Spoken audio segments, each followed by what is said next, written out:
I don't happen to have a waterfall in my office, so we're going to have to make do, create one artificially. There, a waterfall. Does it make me feel better? Less anxious? Well, therein lies a story. And the story starts with Philip Lenard, 1905 Nobel Prize winner, a great scientist and a despicable man. He was a ferocious anti-Semite. He was one of the first to join Hitler's Nazi party. He was made head of Aryan science, as Hitler called it. And Lenard was a huge promoter of German science as opposed to Jewish science, which he said polluted all of science. He had legendary battles with Einstein, who he said polluted physics with the Jewish spirit. But that being said, he was a very highly respected scientist and worthy of winning the Nobel Prize. What he had noticed was that when water splashed, as in a waterfall, the energy that generated by the falling water and hitting the rocks broke the molecular bonds within the water molecule, released electrons, and those electrons charged the air around the waterfall negatively with negative ions. Later on, it turned out that this Lenard effect, as it came to be called, really had an effect on behavior, that it made people less anxious, less depressed. Now, those are not ironclad studies, but interesting. They are kind of suggestive. And as you might expect, marketers have picked up on this idea that generating negative ions is a good thing, especially when it was found that when plants grow, they do release some negative ions, giving some justification to the Japanese habit of forest bathing, where they go into the forest, especially if there are waterfalls in there, and they come out feeling more relaxed.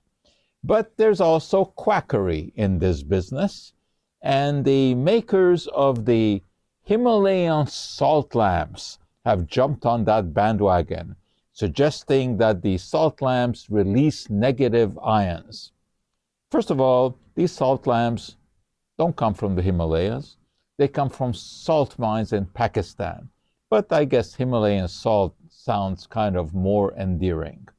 And they do not release negative ions in any way at all. They are interesting and maybe attractive to look at, but they are not medicinal in any way. But at least they are safe. Well, that cannot be said about everything that is made of jewelry from tourmaline. Tourmaline is a precious stone. And the claim is that it also releases negative ions, which it does not.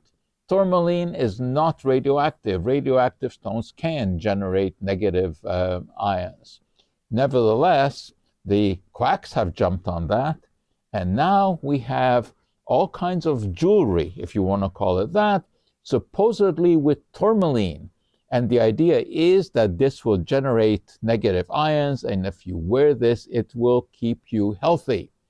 Well, the fact is, tourmaline is not radioactive, so it doesn't generate any negative ions. But believe it or not, some of these bracelets, when tested with a Geiger counter, were indeed found to be radioactive, because they were infused with thorium oxide, which is radioactive.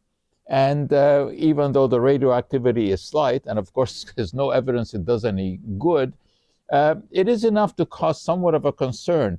If you were to wear those thorium oxide bracelets for about a year, you could expose yourself to sufficient radioactivity to potentially cause some harm.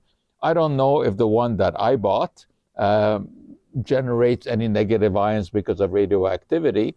I don't really have a Geiger counter to test it, but I can tell you one thing, I will not be wearing it for a year, so I'm not worried about it causing any kind of harm. It has already served its purpose, showing you that it's quackery.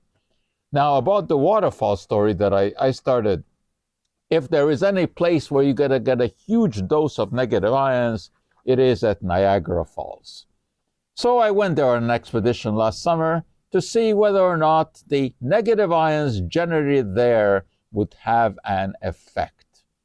We came very close to the falls on the Maid of the Mist, and I inhaled deeply, deeply, and waited. And all I got was wet. And the smile that you see there is not because of any negative ions being generated. It's by having shared that experience with my granddaughter. So there you go, the story of the Himalayan salt lamp, which does not come from Himalaya, and the potential benefits of sitting close to a waterfall, and of course the quackery of these so-called tourmaline bracelets, which may not even contain any tourmaline.